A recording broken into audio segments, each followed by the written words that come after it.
Welcome to Cybersecurity Where You Are, the Center for Internet Security's podcast. I'm Sean Atkinson, CISO at CIS. And I'm Tony Sager, Senior Vice President and Chief Evangelist at CIS. Cybersecurity affects us all, whether we're online at home, managing a company, supporting clients, or running a state or local government. So join us on Wednesdays as we discuss trends and threats, explore security best practices, and interview experts in the industry. Together, we'll clarify these issues, creating confidence in the connected world. Welcome back for another episode of the Center for Internet Security's podcast series, Cybersecurity Where You Are. It's a pleasure to join you again for another episode, and I got a really special guest for us today. My friend Tony Rutkowski, a bit of living history of the internet and also one of the most amazing people you're going to meet in technology. Tony, welcome to the show. Thank you. Pleasure to be here and honor. No, it's great to have you here. And Tony's been, our topic is really about the Center for Internet Security's Controls Ambassador Program. And Tony Rutkowski is one of the members of that. These are the folks that volunteer to carry our flag, our message, interact with the public and help us extend our reach across the entire ecosystem here. But my friend Tony Rutkowski, and we're going to get confused over Tony's here at some point, but Tony has been involved with the work of the Center for Internet Security. Our association goes back to my time at the National Security Agency. And when I say living history of the internet, no kidding, it's the real deal. And it has one of the most amazing careers you could ask for in tech, but also one of the great repositories of stories and issues and opinions and all kinds of the history that brought us to where we are today. Tony, so welcome. And how about just give a short bit of your background? No minute or two will do it justice, but if you could share a few tidbits with the audience here. Sure, that's a little hard, but a kid who grew up in Detroit, Michigan, and then decided to embark on this career that included an engineer, lawyer. I worked on the Apollo space program. I was part of the launch team, and my first cybersecurity project was dealing with the computer that actually controlled the Saturn V launches, and then segued to doing working a bit on the shuttle system, and then I became an elective city official. I got interested in the law. I started writing regulatory standards guidelines, and then went to the Federal Communications Commission for a continuous chunk of my career, and kept on changing positions, that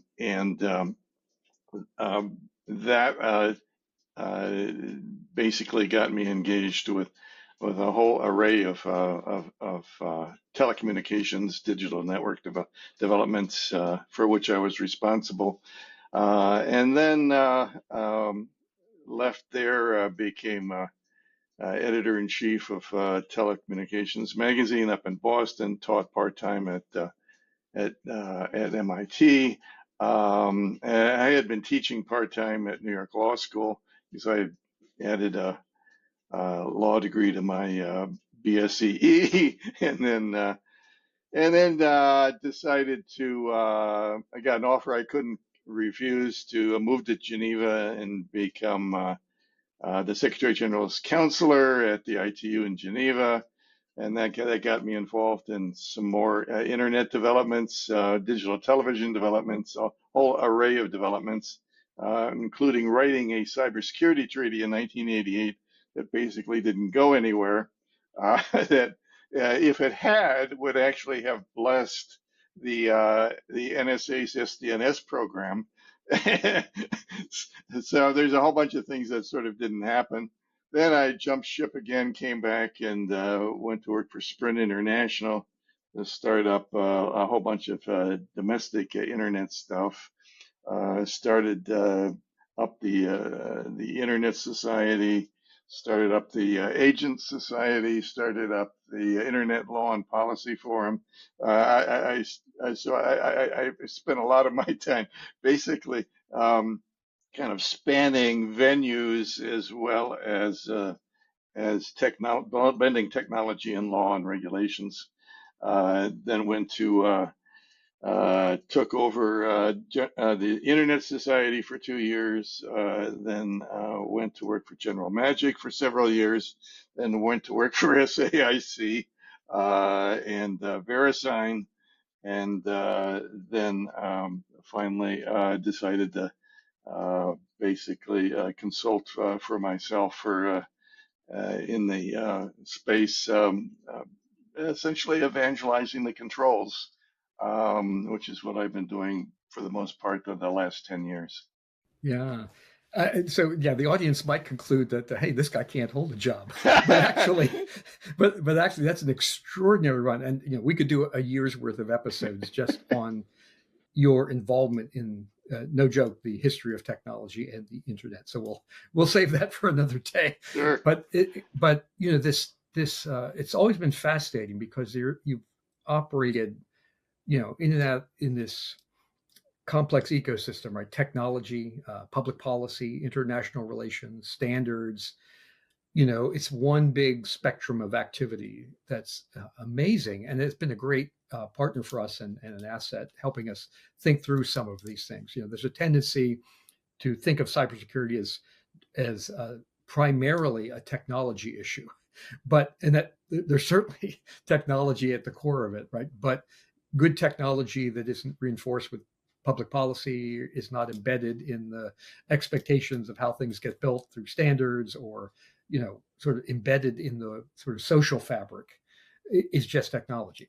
And so being able to navigate that is just extraordinary. And I think it's been great. So you mentioned the controls. So tell me about sort of how you got involved with that, or because you were doing this on your own, right? You really kind of jumped on the ideas and just took off. And sort of, if you will, the problem set that the controls address, which is how you bring about reasonable cybersecurity in a network, is one that's persisted a long time, and actually, in a way, it goes back to, for example, the Federal Communications Commission.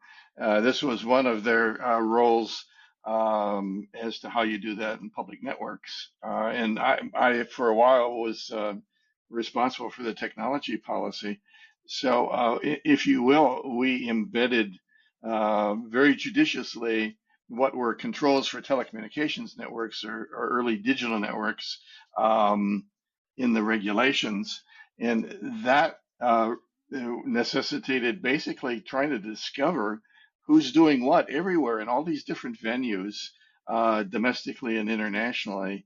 And so there are bits and pieces of what are sort of the controls that have long existed, but it was the agency as part of a continuum that we've discussed that goes back literally to 1965, 66 timeframe, that had sort of put in places the foundations for the controls that then really kind of took effect fully 20 years ago with the work you were doing.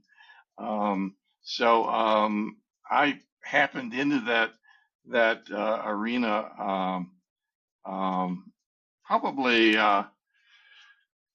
It was probably, I guess, around 2005, 2006, when I started working on efforts to bring what were sort of pieces of the controls into the International Telecommunication Union as standards. And then that didn't sort of work out so well.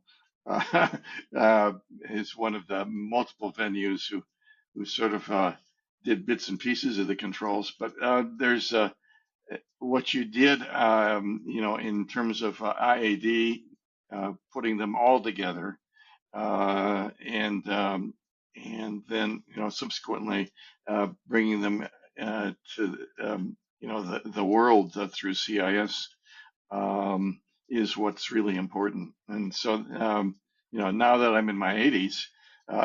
And deciding what I'm going to sort of do with the rest of my life, this is something I want to spend my time on. because it's worth it. Oh, we're absolutely honored. Yeah, and many of the listeners know the story. For me, I came at it as a security testing guy primarily, right? Vulnerability analysis for defense, and looked at the observations and watching how we just kept finding the same problems over and over again, and try to bring it to a pragmatic, prioritized, and the world of like standards and government guidance and so forth, right? Had created these monstrously complex catalogs and frameworks and all this kind of stuff that just seemed to overwhelm rather than to inform. And so, I if I'd have known how big this would become, I might, I just wasn't that smart. I was just trying to help people prioritize, right, based upon the experience of NSA red teams and blue teams. If you don't know where to begin, start here. I mean, that was the question that was echoing through my head. And when we start to pull, I started to grab some really smart people and say, look, let's not try to solve world hunger. Let's focus in on what's the foundation of good defense. How do people get started? But you referenced some of the foundations of computer security, right? And we've often talked about the sort of early works that hold up amazingly well, that establishes the principles of security. And I told you my story. I'm about 10 years behind you, Tony. But I started my first assignment at the National Security Agency. They handed me a cardboard carton full of papers, right? Printed papers. Hey, read this stuff. Well, you've named all those papers and then some. That was my starting point. Like, what are these things? The concepts, right, of memory management and protection and principles of security, were, I think, well established, right? I mean, that's a point you've made often, which is the ideas were really pioneered by some of the folks, and quite a bit of it came from the National Security Agency and work around there. But that's really held up, right? And what it took me a while it took me maybe a couple of decades, though, to recognize the importance of that carton full of papers and to see it in practical terms, right? That's the way I look at it. Is the seeds of that were planted when I first started, but it took me a while to sort of translate it into the work. I sort of didn't think of it that way till I really faced that problem of why aren't things getting better? We know what to do, and that was the revelation for me. So you became their advocate for that, which was amazing, and that reconnected us. We had some association back at NSA, on some work that I think we were both thinking about at that time. Sure. But the idea marvelous Sagerism, by the way, I think is the fog of more. The fog of more, yes. I got more mileage out of that talk. For the listener, the audience here. After I retired, I was looking for a topic for a talk to give at RSA, and I was trying to convey, in a straightforward way, the complexity, that thing I just mentioned, right? There's solutions out there, but people are overwhelmed, by marketing hype and confusion and gigantic catalogs. And I was looking for a way to convey that. And I look over my bookshelf, and there's a book, Lifting the Fog of War.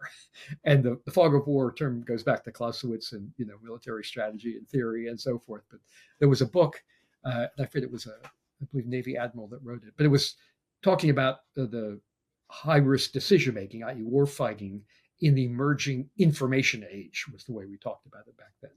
And the idea was the government was now flooded with, you were watching wars live on CNN, where commercial sources are competing for attention with government unique sources. And it was this confusion, right? We were overwhelmed by it. And I looked over and said, that's our problem. It's the fog of more. It's not that we don't have resources. It's that there's so many, and the hype is so high, the confusion is so great, people can't get started. And during that swirl of time, which led to things like the controls, that was the revelation to me, that we don't need to create new solutions. We need to help people's attention get focused. And as you said, the roots of those controls go back to the very earliest days of computer security. And that was astounding when you pointed that out. You pointed me right to those papers.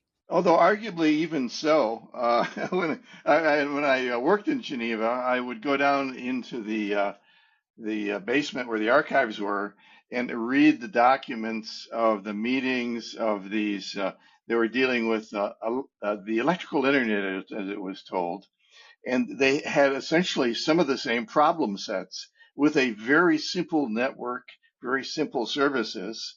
But that's where sort of a lot of the standards and approaches and needs arose. But then the networks became more complicated and just got increasingly more and more complicated, and the solutions went all over the place. So that's why the fog of war, if you will, is so central to sort of pointing the direction of solutions here. No, thanks for the nod there. And I have had at least a half a dozen people, Tony, stop me in an elevator or in a hallway in a conference, say, "Oh, you're the fog guy." And I was like, well, I'm not sure if I should be complimented or insulted, but the imagery resonated, right? And a couple said, I got it when you said that, and then that helped me frame the discussion with my boss, to bring more focus, right? We need to not get, because the boss tends to fall in love with the latest whiz bang, magic beans and magic box that his vendor friend that he knew in college wants to sell. And that just contributes to the problem. It doesn't solve the problem. And he was trying to get back to base. I need some foundational things that helped me explain it. So that felt pretty good, that maybe I did something that resonated. Listen, lots more to talk about. We're going to take a short break for business here. We'll be right back to the audience. Sure. Are you a U.S. state, local, tribal, or territorial government? If so, you know just how difficult cyber defense can get. You're the frontline defense against cyber threats, yet you don't have the shiny tools, big budget, or skilled talent of an enterprise. Well, guess what? You don't need them. You do need a community of like-minded folks to unlock the power of collective cybersecurity. And that's the superpower of the Multi-State Information Sharing and Analysis Center. The multi-state ISAC provides cyber underserved organizations with protections they otherwise couldn't afford at a price that works for them. But it's more than just access to services. It's access to a community of peers where your participation protects them and theirs protects you. Not to mention access to the 24/7/365 CIS Security Operations Center as your full-time public sector cybersecurity partner. Available as a single organization or state or territory-wide option, the MS-ISAC membership provides threat intelligence, monitoring, and more to fortify your cyber defense. Become a member today by visiting cisecurity.org/ms-ISAC. Okay, we're back. Thanks for sticking with us. Tony, one of the things I'd love to have you share with the audience here. So you could have a good idea like the controls or any recommendations or technical solution, but to make it embedded as part of I'll call it the infrastructure or the ecosystem, right? You spent a lot of your time working with things like standards bodies, professional organizations and so forth that sort of take technology and help reframe it in terms of public policy or the sort of larger structure. Can you talk a little bit about that process? So I guess I'll share my experience is good ideas almost never win on their own or never become sort of commonly implemented. It takes work, and you've been the master at sort of finding those places. Can you share a little bit of that with the audience? Sure. In many ways, it's a bit like being an orchestral conductor, because you've got all these kind of different pieces of the puzzle. You have the technology and the techniques in play. You have a set of players that either gain or lose in some cases from the implementations of those capabilities. You've got legal and regulatory norms, and like it or not, politics that you have to deal with. You have institutional constraints of all kinds, which has just gotten worse because in the cybersecurity field, in fact, we've got this kind of encyclopedia of all the cybersecurity organizations that I put together and is still maintained. There's literally, I think recently we came up with 700 different groups that are working on something related to cybersecurity. And so there's all this. It's a massive fog of stuff out there, and so what you want to do is convince people that the fog of war is real, and that this subset of actions that are prioritized are and can actually achieve something is basically what you want to do. So you basically find the right standards venues and basically map this stuff to everything else out there. You try and embed it and link it to regulatory mechanisms, and then you just convince people that there's a value proposition here. And I mean the good news is the controls are actually pretty ubiquitous globally and appreciated. And that's one of the kind of cool things here. It's No, it was quite a revelation for us several years ago when the percentage of downloads that were originated from outside the U.S. exceeded those from inside, and that was essentially with no marketing, with just attention to it, and it to us it spoke to number a hunger for that kind of information, and the Mhm. willingness to take. We're U.S. based, but people didn't seem to have any problem trusting the work of CIS, right, as a independent source. And we're proud of that, right? We're both transparent in the way we do things. We build it through communities, which include lots of folks, and we make it available, at no charge. So that really helps. But your point there, a couple of quick things. One is that finding that timing, right, is something you've been masterful at, right? So that is because it's a bit of Yeah. you have to find people who are trying to solve a problem at a particular moment in a particular way, and sort of bring the right content that helps them see, oh yes, this is what we meant. That's and that is rarely happens by accident, right? It's because you're involved in these things and you have the players, and this is an ongoing conversation where these things come and go all the time. And as you said, many of the players that are involved with this, there might be hundreds, but they all have different motivations. Vendors want a place for their products, right? Nations want a place for them to dominate technology. Different standards bodies are looking to, build self-perpetuating monopolies or whatever. There's all kinds of motivations, all in play, and to be able to navigate it is really quite a trick. And it takes time, and the kind of relationships that you've built up over decades. So yeah, it's always been impressive. But actually, we should find a link and we'll share it in the show notes here, because you have done by far the first time you showed me your ecosystem diagram of all the companies and their relationships that are involved, or bodies that are involved in cybersecurity. It's like astounding, and a tremendous amount of research to pull all that together, and then now it's being maintained. And it's really worth taking a look at, because it gives you a sense of the complexity of this problem, right? And Well, what's fun too is I started doing this in the early 80s when I suddenly became responsible for this stuff at the FCC, and I put together the first diagram. Then I said, how does this all fit together? Um, and I've basically reiterated that over the years. So I've got a 1990s version of that. I've got a 2000 version. It got so complex that the only thing I could do is maintain it on a spreadsheet. right, no, it's quite an amazing bit of work, but it's also, as you said, it's how few people appreciate that scale, right, and recognize all these different pieces. And think of them as points of influence, right? Who's creating regulatory structures and language and standards and so forth.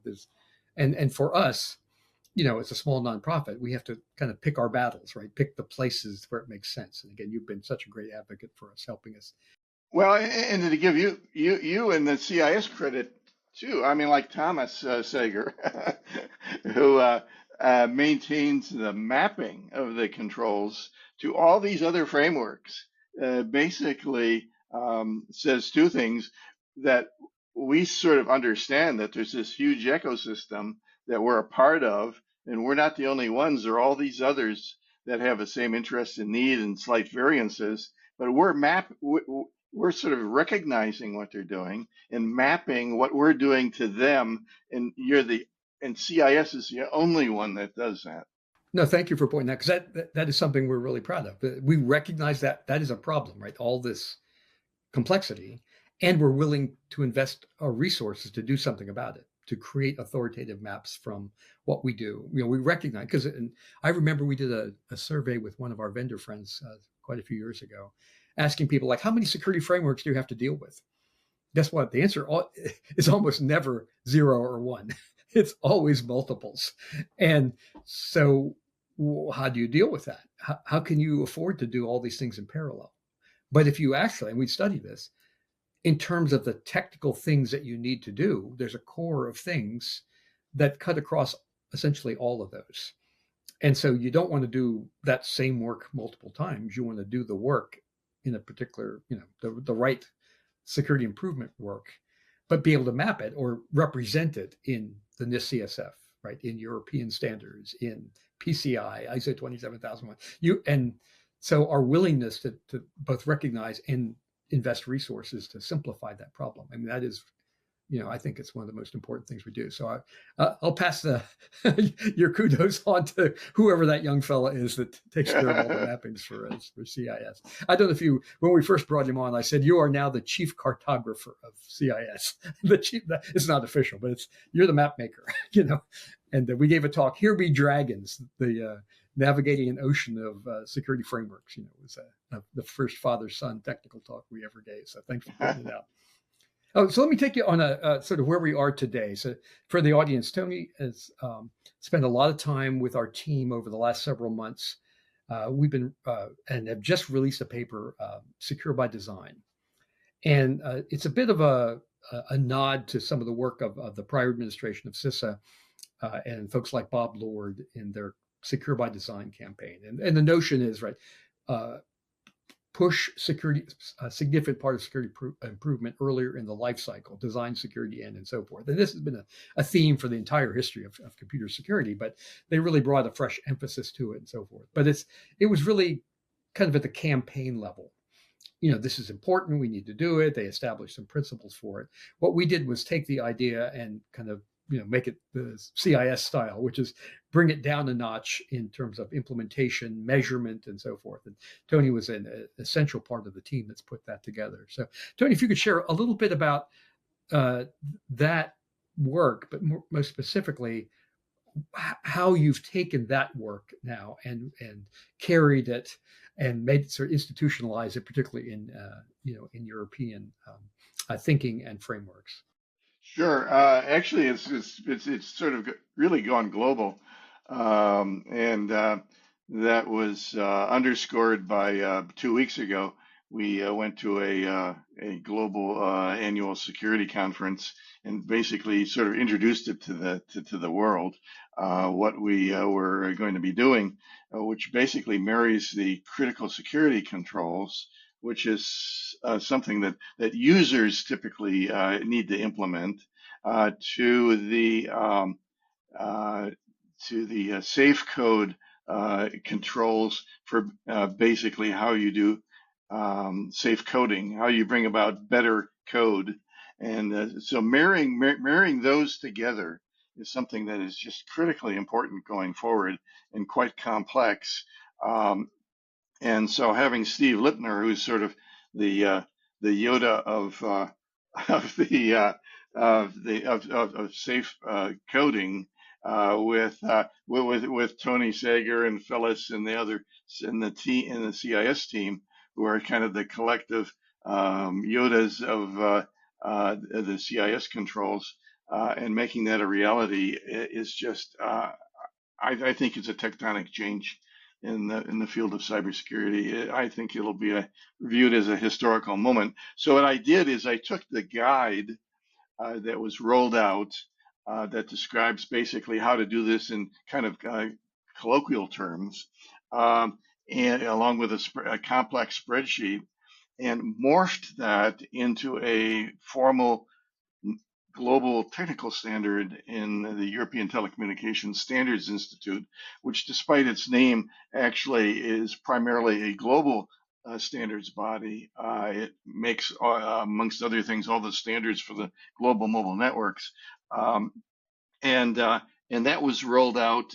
In fact, I introduced it today at an international meeting of the technical committee for cybersecurity, and everyone loved it. It will have actually a lot of embedding within it of mapping.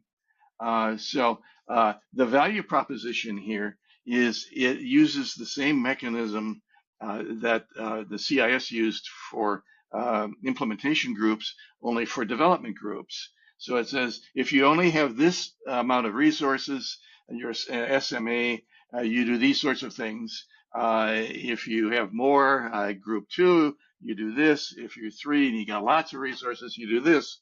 And so that's a lovely level of granularity that's really significant that no one else does. It also basically identified specific roles within entities and you sort of tag these things to roles. So it has a whole bunch of features that are absolutely unique in the world of cybersecurity. So I think it's really going to be paradigm changing, and everyone loved it. You had security organizations from all over the world actually sort of expressing marvel at what had been rolled out. Yeah, no, thanks. And thanks for mentioning SafeCode and legendary Steve Lipner, who is just an amazing resource and has been spent a lifetime working about these kinds of things. That connection that you mentioned, right, between sort of the development practice and operational practice or operational management has always been something that's been missing and elusive. And yet they have to be interlocked. I remember, and when I first became aware of this, Tony, I'll share with you a story. I remember the common criteria stuff. And I know there was, I won't mention the big vendor, but there was a key vendor that was involved with this. And they had made it through, the process, and they were going to do whatever the name of the testing was. And my tech lead came back, and he was peripherally involved, and he said, "Yeah, the people said we're about to test this thing," and it was a contractor brought in to run the test. And they said, "Well, how do you want us to configure this?" And everybody looked around like, "We have no idea. We never thought about that." And my guy said, "Hey, NSA has a security guide, right, a predecessor to the controls and the CIS benchmark. Why don't you just set it up to that?" Hey, that's a good idea. But the idea was we will build the better software, but we don't even know how to test it because no one's going to run it empty out of the box. You're going to set it up somehow, right? You're going to configure it for your operational needs and what you think the security problem is. But it always struck me like, you can't think of one without the other, right? Because good design gives you the ability to manage things like attack surface and so forth. But if you don't, in practice, know how to run your system, manage it, configure it, turn all the knobs and the settings, then you've just undone all your security. And so you have to be able to kind of think of this as a continuum of activity. But it sounds like I'd love to say we had this brilliant strategy, but maybe it was a little bit of blind luck too. The timing really feels perfect, Tony. You mentioned the receptiveness, right? That it felt like people were, oh yeah, we needed to do something there, and you happened to be at the right moment at the right time with a product that was came out of the team. So kudos to folks like Kurt Dukes who really anticipated, I think, the need here, and kind of he's our for the audience, he's our taskmaster who made us meet deadlines, and but it really has worked out in terms of attention, and I think it's a contribution, and like with all CIS things. We did not spend a year trying to polish to perfection. We think we gave it a really honest, professional, really good effort, and we expect it to evolve. Right, we'll get feedback on it, but we've run it through lots of friends and trusted, folks all around the world, and we've gotten really good feedback on it. So we're feeling really good about where we are today.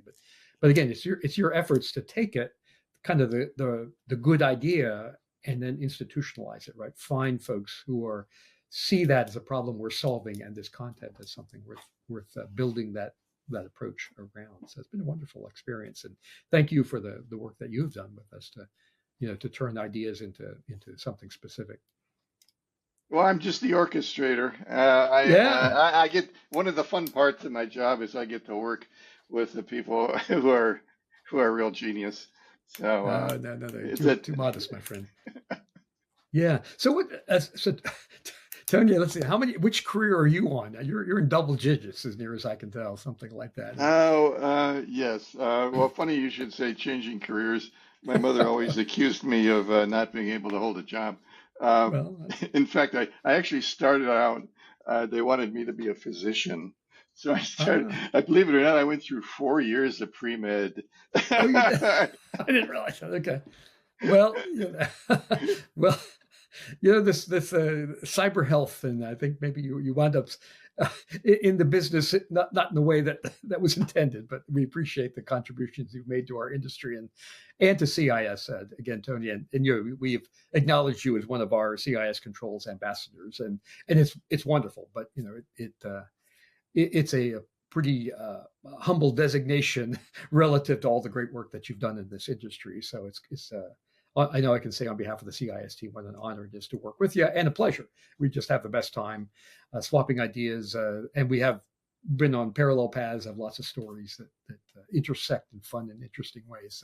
So with that, we look forward to even more of the same. But any last thought you'd care to leave with the audience, Tony, as long as we have your attention and time here?